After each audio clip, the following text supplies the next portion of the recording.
Good morning. मैं Manikant Kumar, assistant professor JP Shikshak Prashikshan महाविद्यालय बिहार शरीफ। अभी बीएड द्वितीय वर्ष के छात्रों के लिए कोर्स 8 ज्ञान एवं पाठ्यक्रम के प्रकरण से चालू का जो क्रम मेरा था, ये चल रहा था शिक्षा के औपचारिक अभिकरण। शिक्षा ग्रहण करने के जो फॉर्मल एजेंसीज हैं उससे हम लोग बात कर रहे थे।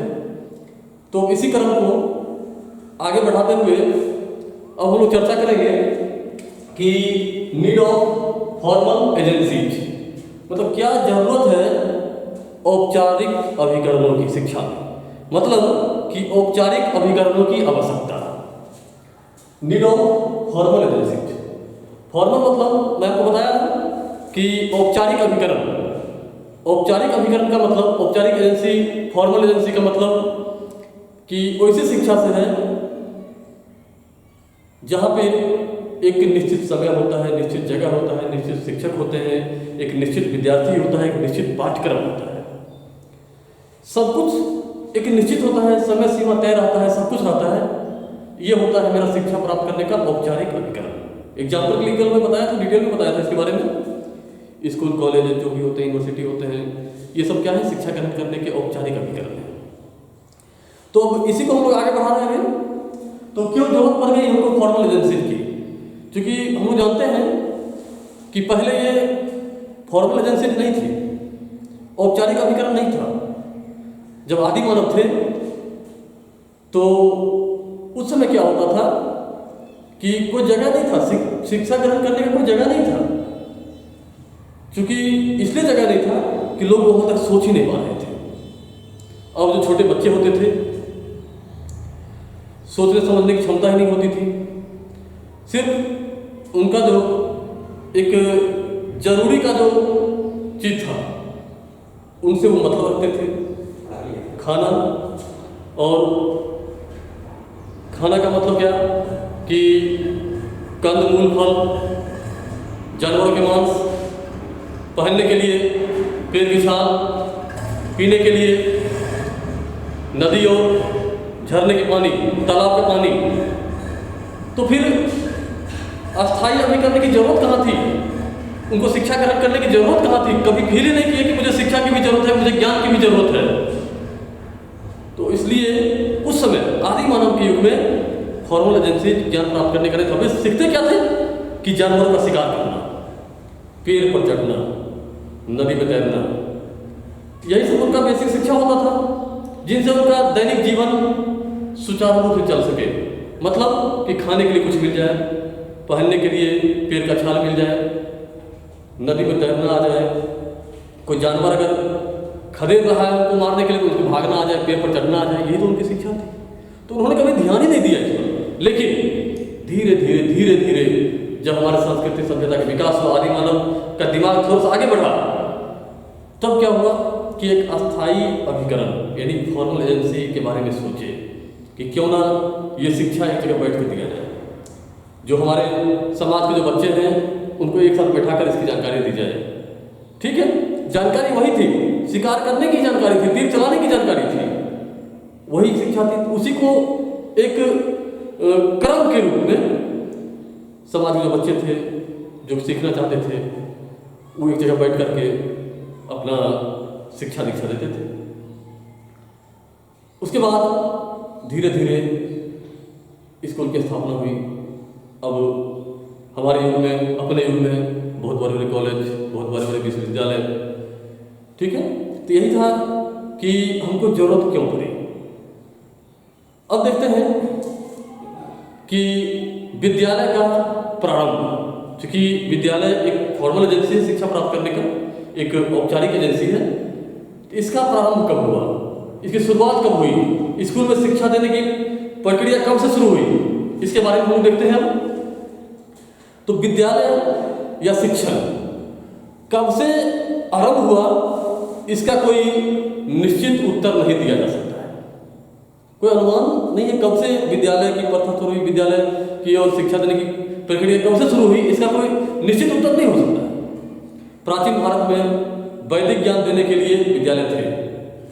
उससे पूर्व भी किसी न किसी रूप में विद्यालय का अस्तित्व हो सकता है। मानवता के आदि युग में भी हम देखते हैं कि किसी न किसी प्रकार की शिक्षा थी, चाहे वो तीर चलाने की शिक्षा हो, शिकार करने की शिक्षा हो, नदी में तैरने की शिक्षा हो, पेड़ पर चढ़ने की शिक्षा हो, किसी न किसी रूप में शिक्षा थी। किंतु औपचारिक अभिकरण के रूप में विद्यालयों का जन्म पाषाण युग के बाद ही हुआ होगा। मतलब एक अनुमान लगाया जा रहा है, मतलब कॉन्फिडेंसली नहीं, मतलब क्लियर नहीं है कि पाषाण युग के बाद ही हुआ, कब हुआ, एक ऐसा अनुमान है, ऐसा प्रतीत होता है। विद्यालय या शिक्षालय शब्द मतलब क्या है, स्थान विशेष का। इसे क्या होता है, आलय, शिक्षालय या विद्यालय, इसे क्या होता है कि स्थान विशेष का बोध होता है। आलय का अर्थ होता है स्थान, अर्थात जिस स्थान पर शिक्षा निश्चित रूप से दी जाती है उसे ही हम विद्यालय कहते हैं। इससे स्पष्ट है कि विद्यालय के लिए निश्चित स्थान, समय एवं शिक्षक होने चाहिए। प्राचीन समय में गुरु का जो घर होता था वही विद्यालय कहलाता था, किंतु उसी समय में और किसी का घर विद्यालय नहीं हो सकता था। जहां पे आप शिक्षा ग्रहण कर रहे थे वही आपका विद्यालय था। यानी गुरु के आश्रम में गुरु का घर आपका विद्यालय हो सकता था, लेकिन उसी समाज में अगर दूसरा कोई घर है तो वो विद्यालय नहीं था। क्यों? क्योंकि आपने वहां पर शिक्षा ग्रहण नहीं किया, आपको वहां शिक्षा नहीं मिलती है। शिक्षा कहां से मिलती है? जहां से आपको शिक्षा मिलती है वही शिक्षालय या वही विद्यालय हो सकता है। वर्तमान युग में शिक्षालय या विद्यालय का स्थान बड़ा महत्वपूर्ण हो गया है। संसार के प्रत्येक देश में, दुनिया में जितने भी देश हैं, हर देश में विद्यालय हैं। विद्यालय की शिक्षा ही प्रमुख शिक्षा बनती जा रही है। आपके पास बहुत सारा नॉलेज है, बहुत शिक्षित हैं आप, लेकिन आप विद्यालय नहीं गए पढ़ने के लिए, आपके पास कोई प्रमाण पत्र नहीं है विद्यालय का, तो आप शिक्षित नहीं कहलाएंगे।